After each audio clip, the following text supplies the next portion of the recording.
कि रात को 3 बजे मैं होटल से 12 बजे निकला हूँ। रास्ते पे 3 बजे खड़ा था, लेकिन 100-200 पुलिस मेरे पीछे थे। मैं कोई वाहन आया तो वाहन में मैं बैठना चाहता था, लेकिन कोई वाहन में मेरे को बैठने नहीं देते थे। बाद में 100-150 पुलिस ने उठा के मेरे को हॉस्पिटल में लेके गए और वहाँ ऐसा एक नाटक रचा है कि मेरे को अटैक आ गया। नमस्कार दोस्तों, आप देख रहे हैं ऑनलाइन न्यूज भारत और मैं हूं आपके साथ मुनमुन रहमान। कुर्सी की होड़ में बीजेपी किस हद तक गिर गई है, इसकी तस्वीरें तो आप कल से ही सोशल मीडिया पर लगातार देख रहे होंगे। भारतीय जनता पार्टी का इतिहास रहा है दोस्तों कि जहां वो सरकार नहीं बना पाती, वहां पर वो सरकार में तोड़फोड़ करने की कोशिश करती है। विधायक खरीदने में एक्सपर्ट भारतीय जनता पार्टी कुर्सी के लिए किस हद तक गिर सकती है। कुर्सी के लिए इस हद तक गिर सकती है कि वो दूसरी पार्टी के विधायकों का अपहरण भी करा सकती है। और ये मैं नहीं कह रही, ये पार्टी के विधायक खुद कह रहे हैं। खुद विधायक आकर कह रहे हैं कि मेरा अपहरण हुआ, मुझे जबरदस्ती कैद में रखा गया, मुझे पीटा गया, मारा गया। क्या है पूरा मामला बताएंगे आपको। महाराष्ट्र में सियासी भूचाल आ गया है। पहले सेना को लेकर देश में विरोध प्रदर्शन हो रहा था, अब शिवसेना को लेकर विवाद खड़ा हो गया है। इस विवाद की शुरुआत तब हुई जब महाराष्ट्र में विधान परिषद चुनाव के बाद महाविकास आघाड़ी सरकार के मंत्री एकनाथ शिंदे कई विधायकों के साथ गायब हो गए। शिवसेना के मंत्री एकनाथ शिंदे चुनावों के बाद से शिवसेना के संपर्क में नहीं थे। परेशानी की बात यह थी कि उनके साथ कई विधायक और गायब हो गए थे, जो कि शिवसेना के लिए परेशानी की बात थी, जिसके बाद उद्धव ठाकरे सरकार की मुश्किलें बढ़ गई। और इसी बीच गायब शिवसेना विधायकों में से एक ने आकर बीजेपी का सारा कच्चा चिट्ठा खोल कर रख दिया है। शिवसेना के विधायक नितिन देशमुख ने बीजेपी की काली करतूतों का पर्दाफाश करके रख दिया। नितिन देशमुख मीडिया से कहते हैं, मुझे सूरत के होटल में कैद करके रखा गया था। नितिन देशमुख आगे कहते हैं कि पुलिस मुझे जबरदस्ती अस्पताल ले गई थी। आपको बता दें कि इससे पहले शिवसेना सांसद संजय राउत अपने मुखपत्र सामना में ये बात कह चुके हैं, इस बात का दावा कर चुके हैं कि शिवसेना के विधायकों को सूरत में गुजरात पुलिस ने पीटा है। वो मुंबई आना चाहते हैं, लेकिन गुजरात पुलिस उन्हें पकड़ कर ले गई। संजय राउत ये भी कहते हैं कि विधायक नितिन देशमुख को इतना मारा गया कि वो अस्पताल में भर्ती हो गए। उनको अटैक आया, जिसकी वजह से उन्हें अस्पताल में भर्ती कराया गया। ये सब बातें शिवसेना के सांसद संजय राउत कहते हैं। और उसके बाद नितिन देशमुख बाहर आते हैं। नितिन देशमुख आकर खुद सच्चाई बताते हैं और वो यही कह रहे हैं कि मुझे जबरदस्ती होटल में कैद करके रखा गया था। सुनिए नितिन देशमुख और क्या कहते हैं। नितिन का पूरा इतिहास मैंने बताया है कि रात को 3 बजे मैं होटल से 12 बजे निकला हूँ। रास्ते पे 3 बजे खड़ा था, लेकिन 100-200 पुलिस मेरे पीछे थे। मैं कोई वाहन आया तो वाहन में मैं बैठना चाहता था, लेकिन कोई वाहन में मेरे को बैठने नहीं देते थे। बाद में 100-150 पुलिस ने उठा के मेरे को हॉस्पिटल में लेके गए और वहाँ ऐसा एक नाटक रचा है कि मेरे को अटैक आ गया। उन्होंने ऐसा संदेशा ही दिया, लेकिन अटैक आने का कारण बता के कुछ तो भी मेरे बॉडी पे प्रक्रिया करना चाहते थे, अभी मेरा घात करना चाहते थे, लेकिन ईश्वर की कृपा से मैं सही सलामत हूं।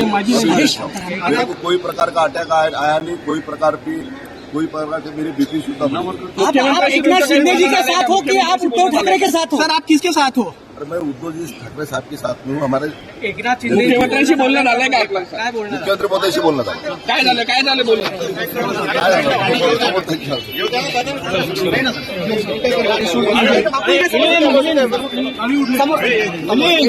तो सुना ना आपने, वो बता रहे हैं कि मुझे अगवा किया गया, सूरत में कैद करके रखा गया था। ईश्वर की कृपा से मैं सलामत हूं, उद्धव ठाकरे के साथ हूं। नितिन देशमुख कहते हैं कि पुलिस मुझे जबरदस्ती अस्पताल ले गई थी। मुझे किसी तरह का कोई हार्ट अटैक नहीं आया था। पुलिस के लोगों ने मुझे अस्पताल में भर्ती करा दिया था। जिस वक्त मैं अस्पताल में गया, उस वक्त मुझे 20 से 25 लोगों ने पकड़ लिया था। मुझे अगवा किया गया था, मुझे सूरत में कैद करके रखा गया था। मैं उद्धव ठाकरे का शिव सैनिक हूं। मैं मेरे घर को जा रहा हूं। रात को 12 बजे निकला हूं। मैं रास्ते पर खड़ा था, 100 से 200 पुलिस वाले खड़े थे। उसके बाद पुलिस ने मुझे अस्पताल ले गई। एक ऐसा नाटक रचा कि मेरे को अटैक आ गया था। नितिन देशमुख का यह बयान साफ कर देता है कि बीजेपी किसी भी कीमत पर महाराष्ट्र में सरकार गिराना चाहती है। ये सारा षड्यंत्र, ये सारा जो चक्रव्यूह रचा जा रहा है, उसका सारा कच्चा चिट्ठा नितिन देशमुख ने मीडिया के सामने आकर खोलकर रख दिया। नितिन देशमुख ने सच्चाई बता दी कि मुझे अगवा किया गया था।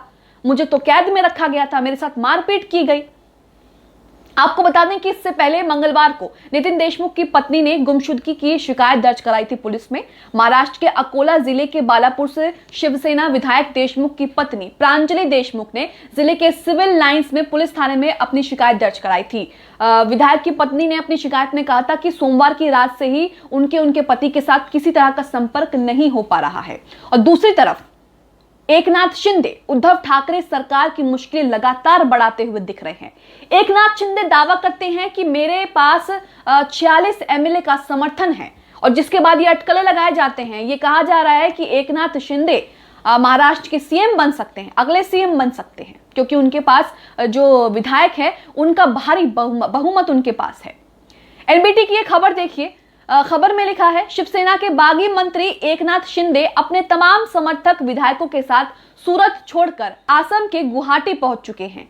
शिंदे का दावा है कि उनके पास 46 विधायकों का समर्थन है, जिसमें 36 पार्टी के और 10 निर्दलीय विधायक हैं। शिंदे कह रहे हैं कि मैं किसी पार्टी के साथ नहीं जाऊंगा, बल्कि बाला साहब के हिंदुत्व के साथ रहूंगा। उन्होंने ये भी कहा कि उन्हें मुख्यमंत्री या किसी अन्य पद का कोई लालच नहीं है। हालांकि विश्वस्त सूत्रों की माने तो एकनाथ शिंदे बीजेपी के सहयोग से महाराष्ट्र में मुख्यमंत्री बन सकते हैं। एनबीटी की खबर में ऐसा लिखा है। आगे खबर में लिखा है, यह भी कहा जा रहा है कि महाराष्ट्र में ऑपरेशन लोटस की कमान अब खुद अमित शाह ने अपने हाथों में ले ली है। उन्होंने देवेंद्र फडणवीस के बजाय अपने करीबी भूपेंद्र यादव को यह जिम्मेदारी सौंपी है। दूसरी तरफ महाराष्ट्र के मुख्यमंत्री उद्धव ठाकरे ने दोपहर में कैबिनेट की बैठक बुलाई। बीती शाम महाविकास अघाड़ी के तीनों घटक दलों की मीटिंग में यह भी लगभग साफ हो गया है कि अगर शिंदे वापस शिवसेना में नहीं लौटते हैं तो शिवसेना सरकार के पास बहुमत नहीं रहेगा, जिसके बाद सरकार गिर जाएगी। तो कहीं ना कहीं तस्वीरें बिल्कुल साफ हो गई हैं। जिस तरह से आधी रात में विधायकों को छुपा छुपा कर, मीडिया से बचा बचा कर गुवाहाटी भेजा जा रहा था, उससे यह साफ हो गया है कि बीजेपी ने अपना मिशन महाराष्ट्र शुरू कर दिया है। महाराष्ट्र के सियासी बवाल पर रवीश कुमार ने बीजेपी को आड़े हाथों लेते हुए कहा, बीजेपी ने कई राजनीतिक दलों को खत्म किए हैं, चुनाव में हराकर नहीं बल्कि जिससे हारी है उसमें तोड़फोड़ मचाकर और जांच एजेंसियां लगाकर। बीजेपी कहेगी कि उसने ऐसा नहीं किया, कानून अपना काम कर रहा था और विधायक अपने आप पुराने दल छोड़कर आ रहे थे। शिवसेना को ध्वस्त कर देना बड़ी राजनीतिक घटना है। इस पार्टी को गुमान था कि उसके पास भी निष्ठावान नेता और कार्यकर्ता हैं। इसी दम पर शिवसेना शक्ति प्रदर्शन करती थी। अब उसी सेना के विधायक पार्टी से बगावत कर चुके हैं। इन्हें जाना तो बीजेपी में ही है, क्योंकि एकनाथ शिंदे की शर्त है कि शिवसेना बीजेपी के साथ मिलकर सरकार बनाए। शिवसेना ने हिंदुत्व छोड़ दिया है। किसी को भी लग सकता है कि यह रास्ता किसके लिए बनाया गया है, चुनाव में क्या होगा, शिवसेना वापसी करेगी या नहीं, कोई नहीं जानता। तब तक कितने नेता जेल में होंगे या जांच एजेंसियों के कारण हार मान चुके होंगे, पता नहीं। आज के दौर में दूसरी पार्टी में कोई नेता कब तक रहेगा, बीजेपी तय करेगी। विपक्ष इसलिए नहीं दिखता है, उसे ध्वस्त किया जा चुका है। बाकी जो बचा है वो एक खाली दफ्तर से या खाली होने वाले किराए के मकान से ज्यादा कुछ नहीं है। आप खोखा भी कह सकते हैं। गोदी मीडिया और जांच एजेंसियों के अलावा दूसरे दलों में बैठे सत्ता के लालची ने भी इस काम को आसान कर दिया है। जनता को विपक्ष के बिना लोकतंत्र की आदत पड़ती जा रही है। ये सब रवीश कुमार ने कहा है। दोस्तों, महाराष्ट्र की सियासत में आगे क्या होने वाला है क्या नहीं ये तो पता नहीं, लेकिन हाँ, जिस तरह से गुजरात पुलिस हर बागी शिवसेना विधायकों को घसीटते हुए बस से मीडिया के कैमरों से बचाते हुए एयरपोर्ट के अंदर पहुंचा रही थी, उससे देखकर कहा जा सकता है कि लोकतंत्र में इससे घिनौना खेल आज तक नहीं देखा गया। इस खबर को लेकर, वीडियो को लेकर आपकी क्या राय है, कमेंट बॉक्स में जरूर बताएं। चैनल को सब्सक्राइब करें, साथ ही बेल आइकॉन को भी प्रेस करें ताकि जैसे ही हम कोई वीडियो अपलोड करें उसका नोटिफिकेशन सीधा आप तक पहुंच सके। इस खबर को अभी लाइक करें, शेयर करें, अभी चैनल को सब्सक्राइब करें और घंटी जरूर